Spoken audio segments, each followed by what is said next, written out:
দেশটি যখন স্বাধীন হয় তখন আমার বয়স মাত্র 16।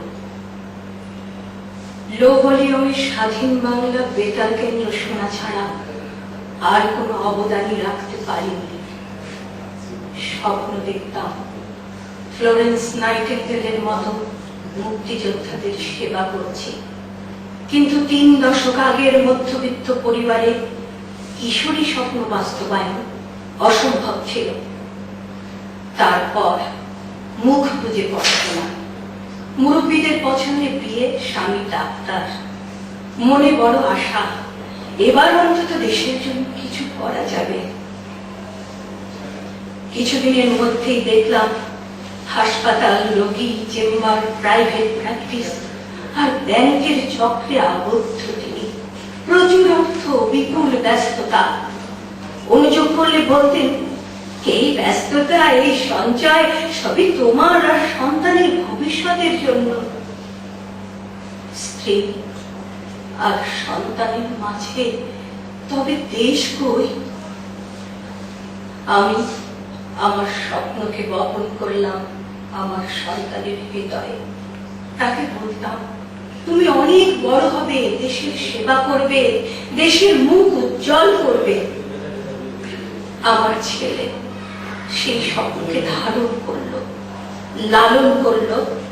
তারপর তার বিস্ফোরণ ঘটল। মেধাবী ছেলে আমার, মেধার যথার্থ মূল্যায়নের জন্য পাড়ি দিল উন্নত বিশ্বে।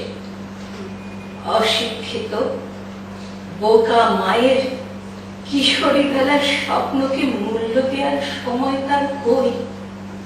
এই বিশ্বায়নের যুগে টাকার অবমূল্যায়নের চক্রে বাঁধা না পড়ে ডলারে মূল্যায়িত হতে চায় সে। দেশ ক্ষুদ্র পরিসর, ছেলে বাপ গর্বিত, আমি নির্বাক। সম্প্রতি শুনেছি ছেলে আমাদেরও নিয়ে যেতে চায় উন্নত সে দেশে। এই দেশটা বাসযোগ্য নেই, পানিতে নাকি আর্সেনিক, বাতাসে সীসা, মাটিতে পলিথিন, খাদ্যে ভেজাল, ধর্মে দোররা, শিক্ষায় নকল, রাস্তায় সন্ত্রাস, পাড়ায় চাঁদাবাজি। তাই অনেক কষ্ট, রক্ত আর লাশে তৈরি পচে যাওয়া এই দেশকে রেখে আমাদের জীবনের বাকি কটা দিন কাটাতে হবে পরপাশে। আর আমি আয়নাসে নির্বিঘ্নে, নিশ্চিন্তে।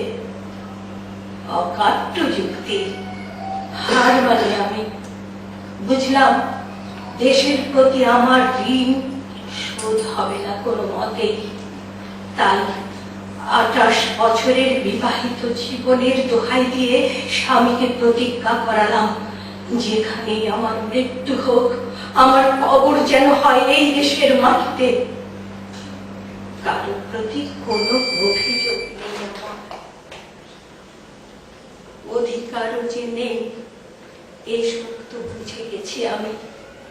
আমি চাই আমার মৃতদেহের মাংস, হাড়, মজ্জা পচে গিয়ে মিশে যাক এই দেশের মাটিতে। তৈরি হোক জৈব সার, উর্বর হোক মাটি। সে মাটিতে একটি সবুজ ঘাস যদি আরো সবুজ হয়, একটি ফুলও যদি ফুটে ওঠে আর উজ্জ্বল হয়ে বাতাসে ছড়িয়ে দেয় এক রত্তি সুঘ্রাণ, এক বিন্দু অক্সিজেন, অশেষ ঋণের এক কণাও কি শোধ হবে না তবে আমার?